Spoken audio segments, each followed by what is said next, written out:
I'm Bill Still, reporting for Transit TV News. Senator John Cornyn, Republican of Texas, spoke on the Senate floor Thursday to offer support for those affected by the explosion in West Texas. More than 100 people were wounded and an unknown number have lost their lives, he said. They don't yet know the number of fatalities. I saw on press reports it could be between 5 and 15. Judge Felton tells me he fears it could be on the higher side of that number or even higher.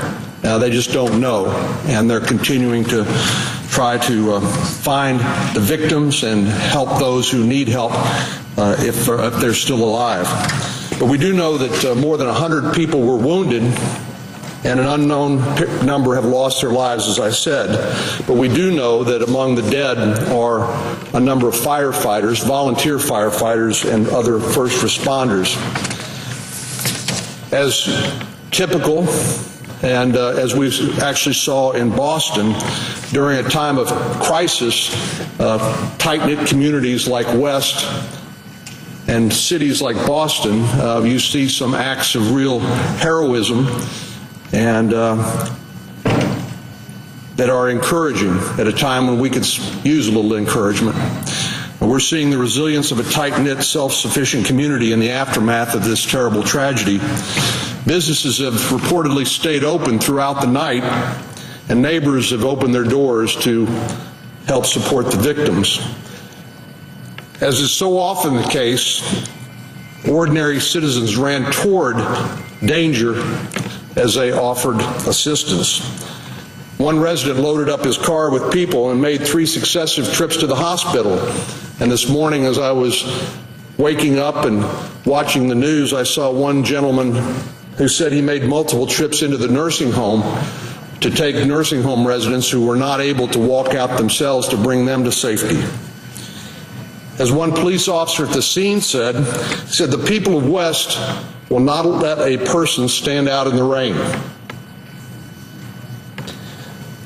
We, of course, grieve for those who've lost their lives, and we pray for those who are injured and still missing. Witness Eric Perez says the fertilizer explosion near Waco, Texas, was the worst thing he'd seen in his life.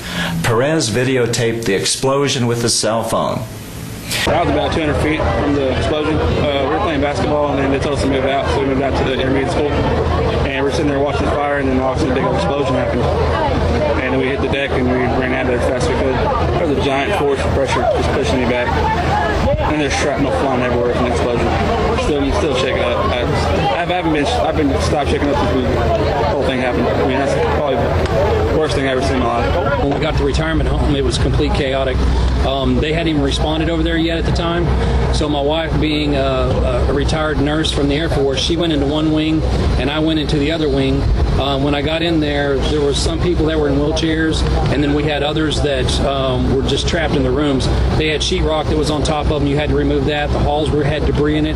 The ceilings were down, even in the halls. Lights. There was a water leak, so you're standing in water. Wires were hanging down. Next thing I know, everyone else ducks, and I turned around and watched the explosion as it happened, and it threw me down into the bed of the truck. Next thing I know, shrapnel was falling down everywhere, burning all of us, and we just got out and ran.